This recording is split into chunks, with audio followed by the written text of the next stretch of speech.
Friends, S P ಅಕೌಂಟಿಂದ R D ಅಕೌಂಟಿಗೆ standing instruction ಹಾಕೋದನ್ನು ಹೇಳ್ಕೊಡ್ತೀನಿ. ಮೆನು HSSIM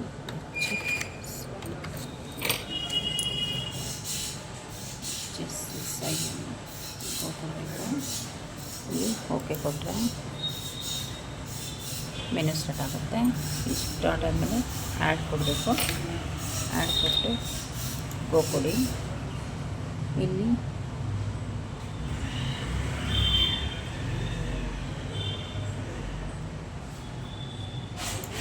ಸಿಫ್ ನಂಬರ್ ಹಾಕಬೇಕು.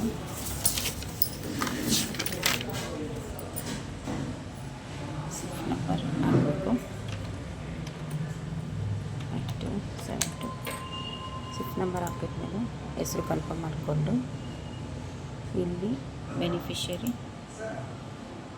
ಆಫ್ಟರ್ ಚೇಂಜ್ ಆಫ್ ಡೇಟ್ ಕೊಡಬೇಕು. ನೆಕ್ಸ್ಟು ಮಂತ್ಲಿ ಡೇ 15 ಹಾಲಿಡೇ ಇದೆಯಲ್ಲ, ಪ್ರೀವಿಯಸ್ ಡೇ ಅಂತ ಕೊಡಬೇಕು. ಓಕೆನಾ.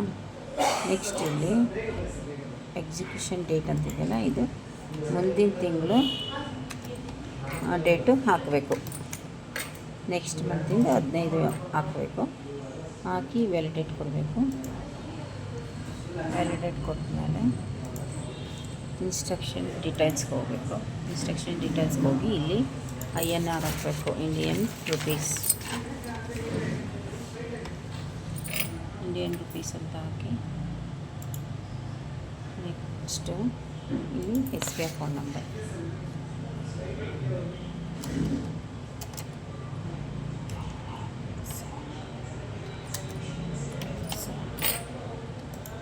ಇಲ್ಲಿನೂ ಅಕೌಂಟ್ ನಂಬರ್ ಹಾಕಿದ್ಮೇಲೆ ಹೆಸರು ಕನ್ಫರ್ಮ್ ಮಾಡ್ಕೋಬೇಕು.